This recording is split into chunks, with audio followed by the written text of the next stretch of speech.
à faire, voilà, si j'arrive pas à le faire, si j'ai pas pu le terminer, c'est pas grave, tu termineras demain. Il n'y a pas à se prendre la tête en fait, à un certain moment. Il y a des trucs, c'est vrai, il y a des trucs, c'est sérieux. Il y a des trucs, il n'y a pas de souci. Des tâches que tu dois faire le jour même, il n'y a pas de... Voilà, je suis pas contre. Mais il y a d'autres trucs, c'est pas grave. Genre, tu mets pas un élastique sur un produit avec un ticket, machin, que tu dois mettre pour un client. Il n'y a pas d'élastique, je fais comment? Et les élastiques, je vais les fabriquer, les élastiques, il n'y en a pas. Je peux en chercher comme ça dans l'entreprise, par-ci, par-là. Mais moi, j'ai besoin de plus. J'ai pas besoin de 10 élastiques, j'en ai besoin de 20, de 30, de 40. Parce que la commande, il y a beaucoup de tickets. Ça, c'est sur une seule commande. Et on a deux commandes par jour. Donc, je fais comment, moi? Il y a un manque de matériel, il y a un manque de ciseaux, il y a un manque de machin, il y a des trucs qui vont pas, et des trucs qui sont cassés, c'est pas réparé. On fait quoi pour ça? On les répare pas, on les laisse. Si tu fais la remarque, on te tombe dessus. Et toi, t'es là juste parce que t'étais pas bien ce jour-là, ou parce que t'as oublié des élastiques, on te tombe dessus, on te tombe sur la gueule. T'as mal arrangé un truc, on te tombe sur la gueule, alors qu'il n'y a pas de place. Il n'y a pas de place pour mettre les choses. Tu fais comment? Tu vas créer d'autres espaces? Donc t'es là à essayer de conseiller une apprentie, à essayer de l'aider, parce que l'apprentie, la pauvre, elle vient de commencer. Elle est, elle est, euh, elle est, euh, elle est inondée.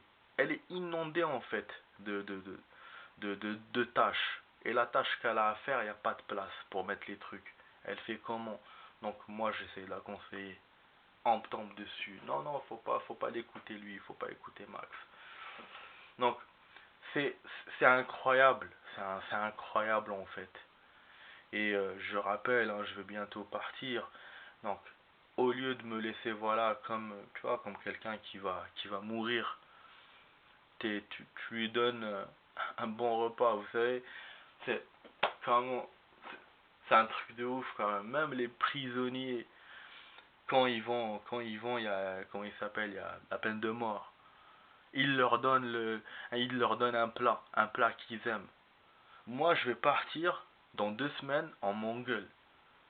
C'est un truc de ouf alors que j'ai passé une semaine de merde. Je vous dis pas, j'ai passé 2 semaines là quand je suis revenu de maladie de merde. Vas-y, fais ça, vas-y, fais ci à la dernière minute, machin. Et après, on te fait des remarques quand on voit des messages le soir et tout et tout. Et je réponds et tout et tout. Et normalement, je suis pas censé répondre aux messages le soir parce que je suis pas dans mon lieu de travail. Mais bon, je dis rien. Je supporte tout. Je supporte tout. Et là, en tant que non, ça m'a vraiment blessé. Et donc, je tenais vraiment à faire cette vidéo. Ça fait longtemps depuis que je voulais la faire. Et là, je me suis dit, c'est le bon moment.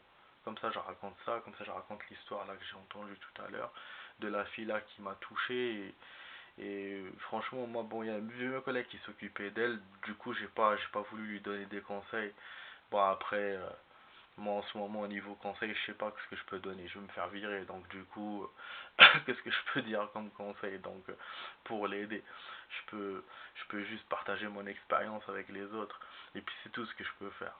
Donc j'ai pas de solution en fait sur ce problème-là. Donc j'essaye d'ouvrir les yeux aux gens avec cette vidéo, je sais même pas si elle va être vue par beaucoup de personnes ou quoi, si elle va être partagée, je sais pas.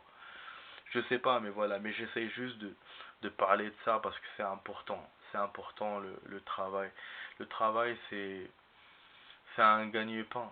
C'est un gagne-pain pour la personne. Et c'est c'est- c'est nul. C'est nul d'enlever le travail à quelqu'un. C'est nul. Moi, j'ai entendu une histoire récemment. On m'a raconté, j'étais dans un fast-food. Le mec, il m'a dit qu'il y a une meuf, une femme, directrice dans une grosse entreprise inter-Europe, entre l'Europe et la France. Et vous savez quoi? Elle a été licenciée. Pourquoi? Parce qu'elle était enceinte. Et parce qu'elle faisait moins de rendement parce qu'elle était enceinte. Mais comment tu peux licencier quelqu'un pour ça? Bien sûr, la meuf, elle les a attaqués au prud'homme. Et elle a eu 80 000 euros, elle a gagné. 80 000 euros. Voilà. Mais bon, elle a perdu son taf, quand même. Donc, c'est incroyable. C'est incroyable, mais t'es enceinte. Quand tu engages une femme, moi je suis pas misogyne, mais quand tu engages une femme, tu sais qu'à un certain moment elle sera enceinte. C'est obligé. Et donc elle sera forcément, c'est pas un robot. Elle sera de moins en moins au niveau du rendement. Donc ça, il faut le savoir quand tu engages une femme. Quand tu engages un homme, c'est la même chose. Bon, presque. Parce que l'homme aussi, il a un congé quand il a un enfant. Et forcément, lui aussi, même s'il prend pas de congé, et son enfant est petit, machin, il dort pas la nuit et tout, bon, forcément, au niveau du rendement, il sera pas bon lui aussi. Comment tu fais? Tu vas le chasser lui aussi? Tu vas le licencier? En fait, le licenciement, c'est devenu la réponse à tout. Voilà. Le mec nous plaît plus, on le licencie. Quand il s'agit, quand ça s'appelle d'heures, par exemple, quand ils ont besoin de toi, ils t'appellent. Ah, viens, machin, tu leur dis je vais partir, je vais démissionner. Non, non, démissionne pas, machin, je te rajoute de l'argent et tout et tout. Mais quand ils ont plus besoin de toi, t'es jeté à la poubelle, t'es jeté à la fourrière en fait. Et heureusement, c'est pas toutes les entreprises qui sont comme ça. Heureusement que c'est pas toutes les entreprises qui sont comme ça. Il y en a certaines, heureusement c'est pas tout. Et moi j'ai entendu des trucs par-ci par-là, mais je garde espoir. Heureusement c'est pas toutes les entreprises qui sont mauvaises. Là on passe à l'autre page. Ah non, je voulais dire aussi un truc là. J'avais cliqué ça là. Ah, voilà.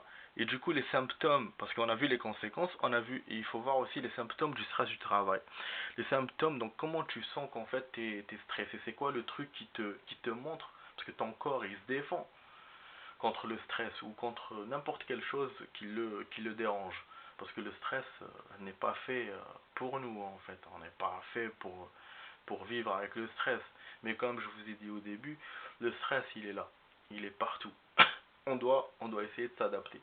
Mais il y a un stress où on n'est pas obligé de s'adapter. Quand on te fait des remarques, on te fait des critiques, dans ce cas-là, mieux vaut partir. Mieux vaut partir, essayer d'arranger les choses à l'amiable, essayer voilà, de calmer le jeu et tout, ou sinon de partir. Tu peux pas rester dans une atmosphère comme ça en fait.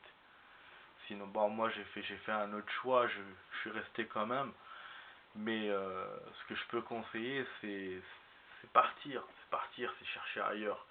Tu peux pas rester avec des personnes comme ça qui te stressent et tout le temps en fait.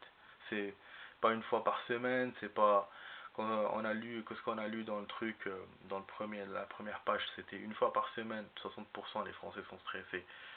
Alors qu'en vérité, c'est tous les jours, c'est tous les jours.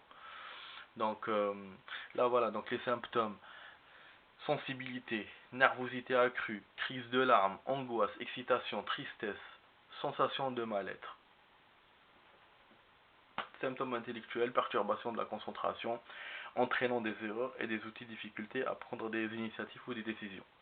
Donc expliquez-moi que ce que les remarques et les critiques qui vont résulter au stress, et le stress va donner ça, sensibilité, nervosité.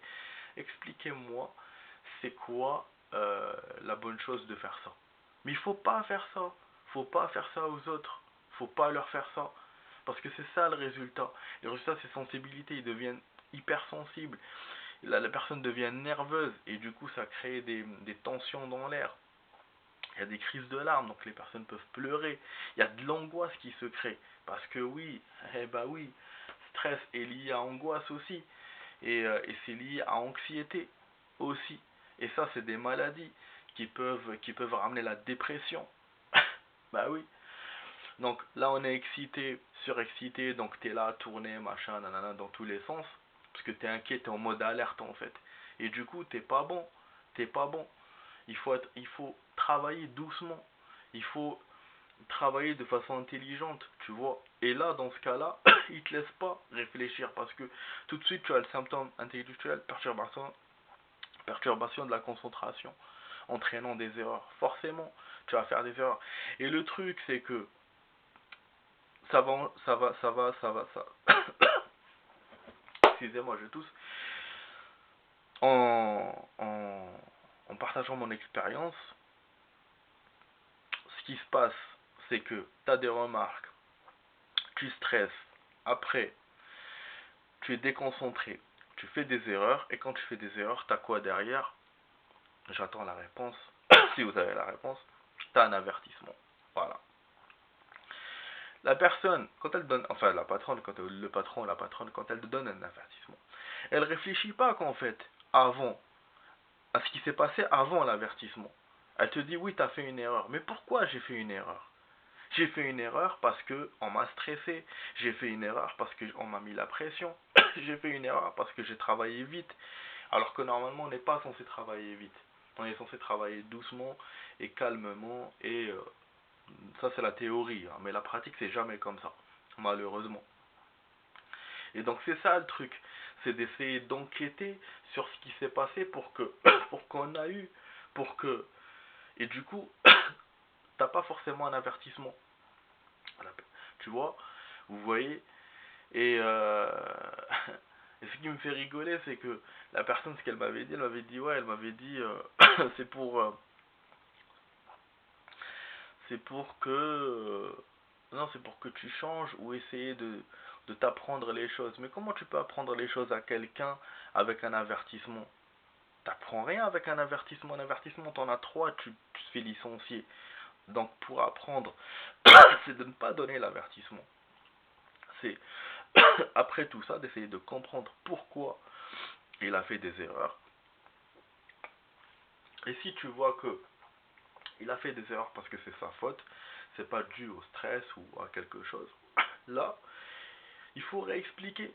Il faut être pédagogue. Expliquer, réexpliquer, réexpliquer, c'est comme ça. C'est comme ça que ça doit marcher. Comme avec les apprentis. Mais voilà. Mais dès lors qu'on prend des apprentis, on leur donne des tâches à faire, on n'est pas pédagogue avec eux, forcément avec les employés c'est la même chose. Voilà. Et du coup ça donne des résultats catastrophiques, les personnes partent d'eux-mêmes ou sinon ils se font licencier. Voilà le résultat que ça donne, le stress au travail. Et là je suis en train de tousser, je sais pas pourquoi, je suis désolé. Ah oui, je suis allé pas.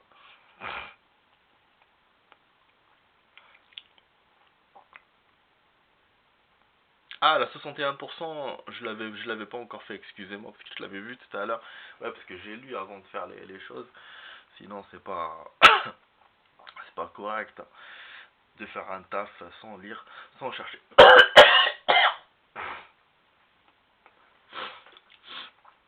Du coup, voilà, 61% des actifs français se sont stressés une fois par jour, une fois par semaine, a révélé l'enquête People at Work 2024, l'étude Workforce View, publiée en octobre 2024. Donc là, on nous donne des statistiques récentes de 2024. Tout à l'heure, c'était 2023. Là, c'est 2024.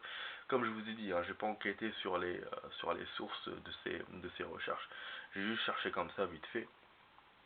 Mais déjà, quand vous voyez 61%, même si c'est pas le chiffre exact, c'est quoi le chiffre exact? Ça pourrait être 40, 50, 70, tu vois. Donc déjà, on est dans des chiffres qui sont hauts. C'est pas comme si le statistique t'avait donné 10% et donc dans ce cas-là tu dis non, c'est peut-être 0, c'est peut-être 5, 6, voilà. Là c'est quand même déjà haut. Donc même s'il y a une erreur, elle serait pas énorme quoi. Donc, vous avez quand même un chiffre au-dessus de la moyenne qui te dit que des Français sont stressés une fois par semaine au travail. Et ça en plus que j'ai pas dit, les statistiques, c'est les personnes qui répondent hein, aux questions qu'on leur pose. Mais sinon, il y a des gens qui répondent pas. Il y a des gens qui répondent pas ou il y a des gens qu'on questionne pas. Donc ça veut dire qu'il y a d'autres personnes peut-être qui ressentent un stress et donc qui pourraient gonfler les 61%. Vous voyez ce que je veux dire? Donc voilà. Voilà. Et voilà, donc 61% des actifs français, comme je l'ai dit, voilà, une fois par semaine, se sentent stressés. Maintenant, ce que j'ai pas mis dans les captures, mais ce que je connais moi, là on va aller dans la troisième partie de la vidéo. On va faire une troisième partie, mais ce sera rapide. Je sais pas s'il y a encore de l'espace dans l'appareil. Je crois que j'ai pas beaucoup d'espace. Je vais essayer de voir. Je vais vous dire à tout de suite les amis pour la suite. À tout de suite.